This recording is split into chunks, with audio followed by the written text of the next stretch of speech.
Well, good day, and welcome to episode 57 of Kingdom Business TV. What are we doing here? We're going live every Monday, every Thursday at this time, talking all things kingdom business.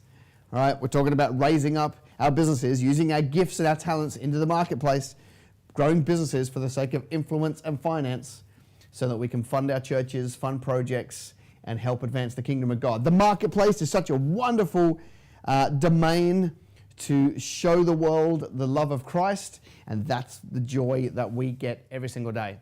If you are just interested in being a Christian and running a business and giving a little bit of money to church, but using all the money to build up your own asset bases and get rich and be independently wealthy, you are either going to have to get delivered of that unclean spirit, or you're not going to enjoy watching this show, because we are trying to chase down the kingdom of God, not your kingdom.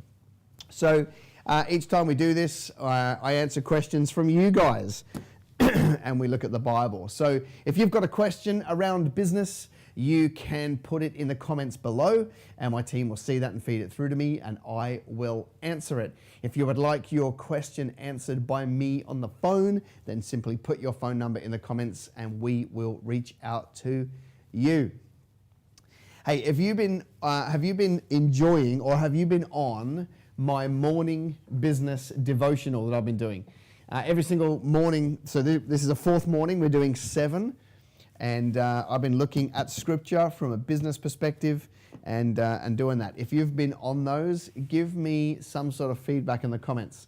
I want to see that stuff coming through, because it's been really good actually to invest that time looking, we're not talking about marketing or business, we're just talking about straight out scripture and all those sort of things. And it's been a real delight actually to hang out with the crew. We've got over 350 people that are on that webinar series, and so it's been a lot of fun. So if you've been doing that, kind of let me know in the comments, because I like that feedback.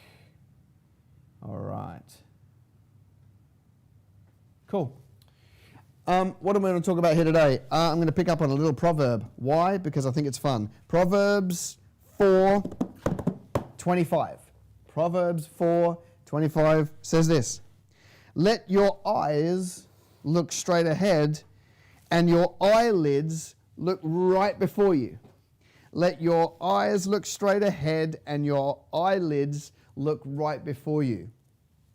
How does that play out in the marketplace? Well, in the setting of Proverbs, it's probably talking about righteousness. And, if you look at Proverbs 31 is a big picture of, a lot of people use it to preach about women, and that's a good application for it. But ultimately, it's about the bride of Christ. So it's about righteousness and keeping our eyes on the Lord. And we should do that, all right? Because along the journey of building a business, it's very easy for our eyes to be drawn to the things of this world. Pride, ego, Instagram followings, cash, status, cars, houses, the stuff. And although none of those are evil by intent, they are evil if they give you the very status and feeling and security that we should be drawing from the Lord. That's when they become really unhealthy. And so Proverbs reminds us, don't worry about that. Keep your eyes straight and your eyelids looking straight forward at the things of God, and chase down your assignment and chase down the potential He's put inside of you and use all those gifts and talents. And that's a good application. If we were to go one step further aside from that, we talk about business opportunities, right? There are so many opportunities that present themselves to you every single day.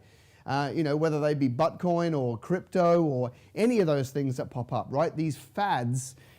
Crypto maybe not a fad, but Bitcoin definitely, or some new MLM. Like, it's so funny with the network marketing world. You see these absolute rock stars come out and they're prospecting everybody and they're gone in 5 minutes, right? There's this and going in this direction.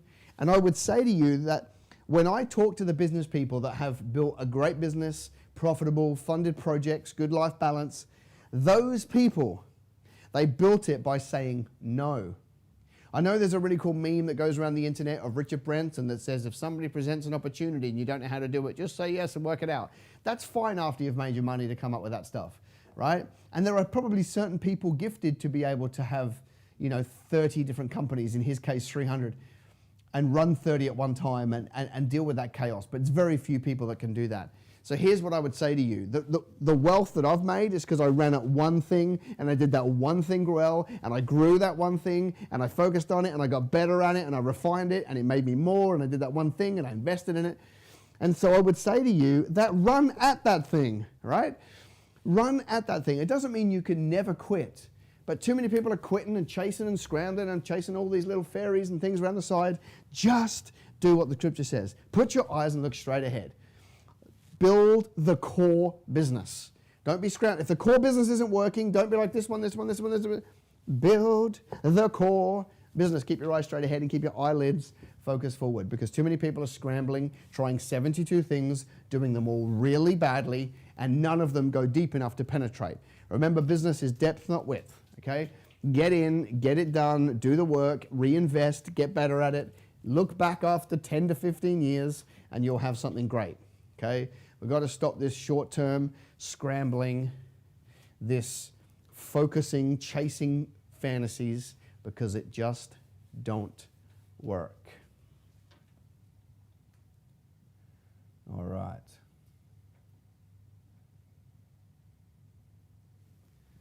Very, very cool. Very cool. Cool. Got some good comments in there already. All right. I'm going to take some questions. I'll ask one question and then we'll go to our caller over here. All right. So I'm going to read this question right here. Wes, what are your thoughts on pastors building churches as well as building and managing small businesses? What are some tips and things to consider? I mean, I'm not bothered at all if a pastor wants to be bivocational, okay? I do have a problem because I think it's a grace on some pastors to be bivocational that is not necessarily for everybody, okay? So some pastors can be pastors and they can also be business people. One thing that's interesting is there's a lot of the role of a senior pastor. Now remember, we're not talking about the gift of pastoring because that's not what we typically have as the pastor in our churches. We have more of a CEO who runs the organization. An apostle is more of the function of our pastors. Pastoring is one part, but we call it pastoring to run an entire church. But a lot of that role is actually quite entrepreneurial. You know, they've got to be running the finances, they've got to be running the marketing, they've got to be running team leadership and culture. So they're quite entrepreneurial by nature, even if it's not accepted that that's how you say it. But I still think that doesn't mean that you should go into business. Okay, if just because the role is a little bit entrepreneurial doesn't necessarily mean they should go and start a business, okay? So all over Australia and all over the world right now, there are pastors that should not be pastoring, right? Their gift is for business. And then there's business people who shouldn't be in business and they should be pastoring. So it's about working out what God's got for you, I think. But then I think there is an extra grace for somebody to be able to be pastoring or running a church and then out in the marketplace. I think it would be a mistake if you are pastoring a church and you were the only one on the senior team, because it's going to demand so much from you that you probably will do both bad. But if you can be a pastor of a church and you've put good people around you so that it doesn't require all of your time, then for sure go and repurpose some of your time in the marketplace. Even just if you looked at the economics of it all, there is, with the donor-based system of giving that we have within church, that's getting harder and harder and harder. So I think one of the greatest things, if to build vision in your congregation is to say, I'm making money out here, therefore I don't need to make it in here, therefore I'm going to seed it into the community and we're going to do good work, whatever. They're all kind of tactics. Do I even think it's a good idea? Yes, I think it's fine that a pastor would be a business person, but not if it stretches you to the point where you're not pastoring well and you're not doing business well. You've got to build the infrastructure around you to have the team to help you, to free you up to go into the marketplace. And the cool thing that's going to happen there, for a bivocational minister who's in business and ministry, we all are, but vocational going across both, they're going to be rubbing shoulders with the people in the world who are going to find out they're a pastor, and it's going to fry their noodle. Like, why are you running a business? You're a pastor. And I thought pastors shouldn't, and it would be a great opportunity to be a witness to those people in their world. So I like it from that point of view. And then they won't feel, the other thing is they won't be so boxed in. You know, one of the things that can happen to some pastors, especially if they've had a long tenure in full-time ministry, vocational ministry, is they can feel a little bit fearful of the marketplace because they haven't been in it for so long. Whereas anybody that's bivocational, because they're going to be dancing between those two worlds, there's a lot of crossover. So they'll be learning from one and drawing to the other. So summary, I guess, rambling as I'm processing your question, I think it's fine. But I do think that you would want to make sure that there's a grace on you to do that and the team are around you to do it well. Otherwise, you run the risk of getting it wrong. All right. We're going to take a caller. Caller. Awesome.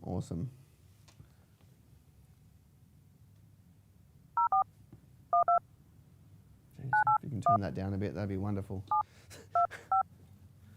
Crikey.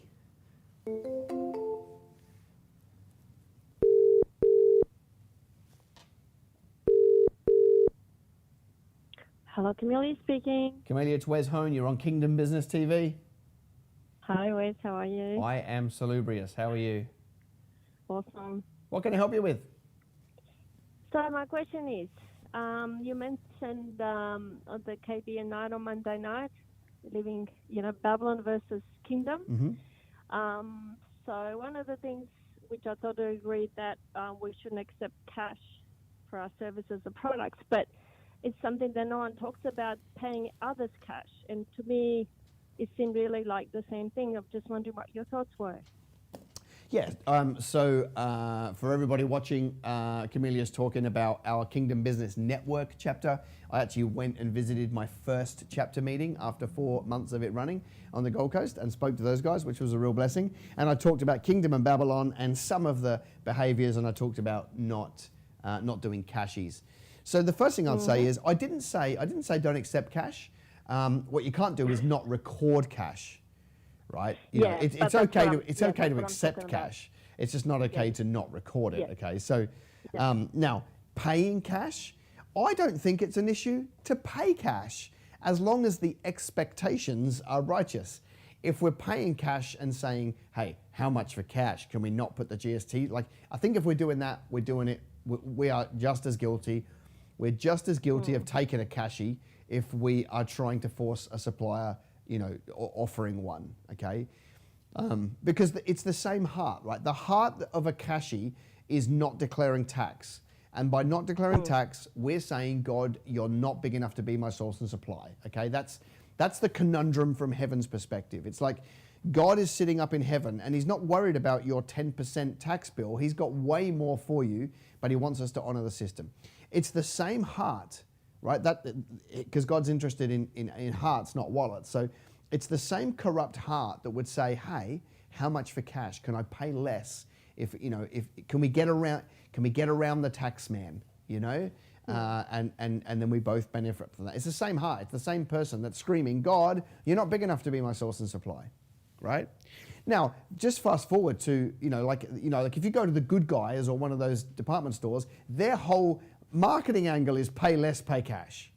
So when I go into those guys, I'm always trying to negotiate the price to be the best price that it can be, right? So I'm trying to get a discount. If I'm buying multiple items, I want them to do a deal. But that's not trying to circumvent the tax man.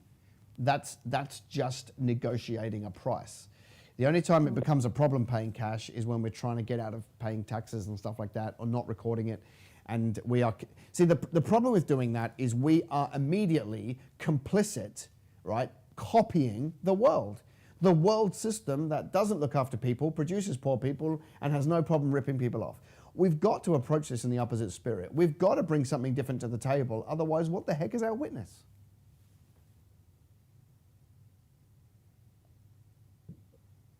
All right, awesome. Appreciate your question, Camelia. I don't know whether you're quiet because you're offended or quiet because it was just such wisdom that you don't know what to say next. I am not sure. The second one. Okay, that's my girl. Good answer. Thanks, mate. All right, bless you. Bye-bye. Bye. Righto. Okay, let's bring up some more questions. All right. Lee Wright asks, you've coached thousands of small business owners. What's the main difference between those that apply what they learn and have great success and those that stay the same? For example, is it the ability to methodically execute all the steps? Is it the ability to build a good team? Is it sticking to it no matter what? Is it prayer, etc.? Such a good question. And it's one of the conversations I have around here a lot. In fact, I think we just had it yesterday. We're like how do we get more people to execute on what we teach? Why is it that we'll take a group of 100 business people at the start of a year and 30% of them throughout the year are, skyrocketing, 30% will make, an incremental growth that will be a phenomenal return on their investment with the fees, but it's not the potential of where they could go. And why is it that a third will not do much at all, And we are constantly, that's why I'm always adding in accountability and ideas and more support into our programs, because I want to get those ratios better. And so that's the question here, right? What's the main difference between those that apply what they learn and have great success and those that stay the same? I think my answer here is the same answer as when people say to me, what's the difference? Can you spot something, that makes somebody successful and somebody not? I think it comes down to two things, and it comes down to more tactics, but conceptually, all I think is that people need two things. They need hunger and fortitude, okay?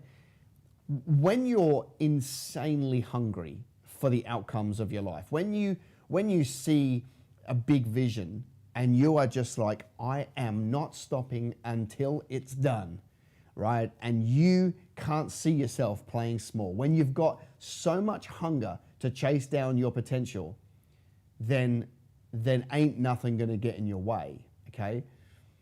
And also, when you've got that much hunger, it's going to be matched by activity, because you know that the hunger without activity is pointless. So I'm not talking about just like willing it, like, I've got a vision and I'm going to pray it over myself. No, hunger. If you were 100% hungry to achieve your goals, then you would be reading everything about the vision and your products. You would be attending everything you can. You'd be signing up for programs, buying books, DVDs, listening to podcasts, talking to people, out networking. When you're hungry and you are committed, you will do whatever it takes to get there, okay? And I just meet those people all the time, who are not going to settle for second best. For example, me. God's given me a vision. I'm going to chase that thing down with everything inside of me. Why? Can't see myself doing life any other way, all right? And so that's like, if you haven't got that hunger, if it's a little bit like hedging your bets, yeah, pretty keen for that, but, the surf's up, it's not hunger, right? Or, you know what, I would really love to do something great with my life, but, my parents told me I'd never, or some teacher said I'd never go far. That's not hunger. You get rid of all the junk because it's stopping you. Hunger would be dealing with that stuff and moving forward, okay? And then the second thing is fortitude, because underneath fortitude is taking risks, making mistakes, dusting yourself off, moving ahead, having success, making mistakes, dusting yourself off, and just being okay.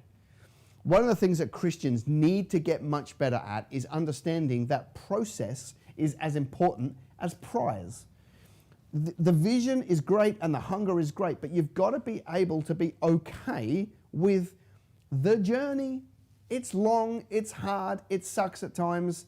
And I've told you guys before, like, one of the mottos that I live by, and it's not particularly inspiring, is life is hard and then you die. And so what that does is it lets me know that it's not all rosy and it's going to be tough and it's going to be hard and people let you down. And, I have people that let me down every single day. I have people that rip us off, let us down, do the wrong thing every single day, just like you do. But I don't let it derail me. I don't let it derail me from it, because you've got to have that fortitude. You've got to be thinking 10 years out. You've got to be thinking about working really hard. You've got to be thinking about executing. And I think if you do that and you have those two things, then of course you will win. what I can't do is I can't just say it's those that execute, because executing is the end result. It's the action, and action is always, follows a decision and mindset and thinking, and that's where we've got to tackle this. Okay, that's why it's hunger and decision. I'm just going to do it for as long as it takes. Just to kind of bring a loop to that, the way that I developed hunger, right, and fortitude was these two things. And I've said them before and I'll say them again. The way I developed hunger was I said to the Lord, I want to plumb the depths of everything you've put inside of me, and I want to hit my absolute potential in my life. I want nothing less than exactly what you've called for me, okay? And then the way I get my head around fortitude is I just realized my life is not my own. So the process is not my own. My life is not my own. It was bought with a price. My old man died to self. I'm rise again in Christ. That means I don't have rights. That means I can't whinge when life is hard. And then I read about the life of Paul and I think my life's flipping easy and brilliant, okay? So those two things help me get perspective to change my mind, and then that flows down to action, and then you'll never have a problem executing on what God's got for you. Far out, I'm preaching up a storm here. Some bit of thumbs up or a bit of love wouldn't hurt. Uncle Wez up here pouring it out. Bit of social media love would be really handy. All right, I'll answer one more question. And has any more come in as we have been talking? Okay, you can work that out. I'm going to answer this question for you. How to know whether to move from a home studio to a commercial studio. How to know if financially it's a good move, especially for better exposure. The question for me of when you move from home to a commercial premises is you've just got to do that. I started off at home and jumped to a commercial place, and then I've been back to home and did it out in a caravan and over here and back, and now we've got an office. I wish I had jumped earlier. Okay. So here's the benefit of home is obviously that you save some money. So there needs to be a period of time when that is your most valuable thing that you've got is the resources to deploy. So when you're in those early years, it's probably not wise to spend your last $1,000 on a commercial place, okay? Because you should be putting it into marketing and team and things like that. But most people don't jump too soon. Most people make that jump way too late, okay?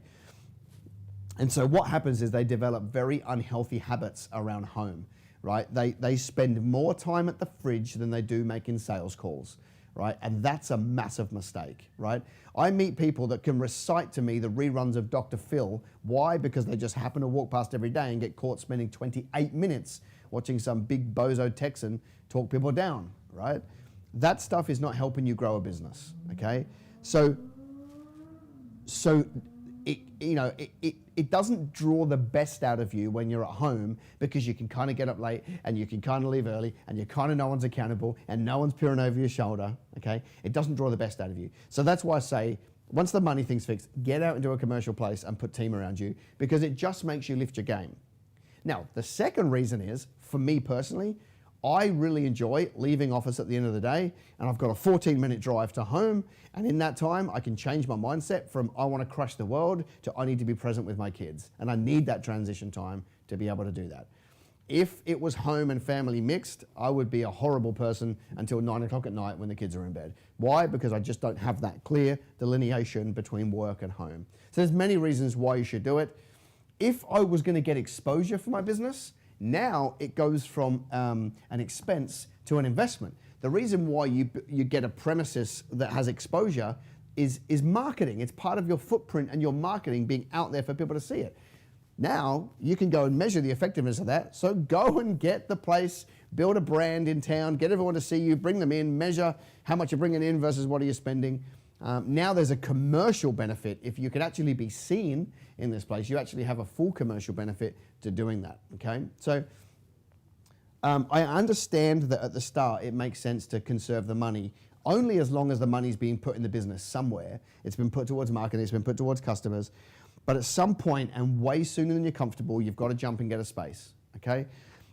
And for example, if you go back 10 years, you would lease a place, okay, and you would sign a lease for 3 to 5 years, and then you would go in there and you'd put your phone system all through and have it all wired and do all your sign writing. And then if you outgrew that place, it was a massive cost because you've got to get out of a 3-year lease, pick up your $10,000 phone system and move on and pull down all your sign writing. You don't have to do that anymore, okay? You don't have to do that anymore. You can go to a co-working space in a hot desk, and then when you've outgrown that, go to a little office, and then when you've outgrown that, go to a double office, and then when and in terms of a phone system, you can jump onto a product like Avora, AVORRA.com, Avora.com, where you can have a phone system set up in minutes that you can scale up and down and take anywhere in the world at no cost. You can just, as long as you've got a web browser, you close your phone system, you move to the next office, you open your computer, and your phone system is back up and running, okay? We just live in a world now where you don't have to make those massive big decisions. You can be nimble and move, and that's the beauty of being in business in 2019, 2020. So my answer to you, the fact that you're even asking that question says you're probably staying home too long and you need to go out and get into a commercial place, okay? It will force you to level up and lift your game in business, and that can only ever be a good thing. It's too easy to play small when you live at home or work at home. When you live at home, it's kind of essential. To work from home, it forces you to play small a little bit and talk about the dream instead of actually going to build it. Is that a question that is on the line? Okay, good. I've got a question here from Scott. What do you say to an existing client who objects to a pay rise? If I have a client, if I've gone to them and say I'm doing a pay rise and they say no, first of all, I mean, there's a couple of parts to this. First of all, I would want to know why. Okay, what is it about our product or service that you don't value enough about it? You know, like I would want to go and find out if there's an underlying issue. Okay, because there may be one and they're not saying, but they don't want to say that. They just say no to the pay rise. Second, I would go back and communicate my value to them and say, hey, this is the reasons why we are the price that we are. And if they still don't get it and they still won't pay, they have just moved from an A and B customer to a C customer, which now means we're trading them out. So the way I would do that is listen, I'm trying to build a business here, not friends. I would suck it up and still work for them at the lower price. And then I would take the money they're paying me, put it into marketing and use it to get a better customer at the new price. And then I'd be inclined to call them and say, thanks, but no thanks, okay? That's if you want to get rid of them. Otherwise, just use their money to find a better customer. Go find an A and a B customer. And then that's the only way I know that you don't feel like you're getting flogged by these people who choose not to do a pay rise. I would also go so far as to say if they're refusing a pay rise, it's only a matter of time before they leave. Okay, so because they're already being stubborn. So in that regard, I wouldn't worry. I would just use their money, go and find a better customer, trade them up and move on and never forget about them, never think about them ever again. That's how I'd tackle it. Hope that helps, Scotty. All right, that is episode 57 in a can. For those of you who are joining me on my daily devotional, I'll be back tomorrow morning at stupid o'clock for you guys in Perth, and not too bad for New South Wales, and really good for you guys in New Zealand. And that's been a lot of fun to do. Oh, by the way, I'm filming those devotionals, so I will make them available. If you haven't been able to jump on, I will make them available next week. And because I just want to get that good Bible-based business training across as many people as I can. Hey, before I jump off, why don't you put in the comments below, what's the one thing that jumped out to you most on today's KBTV?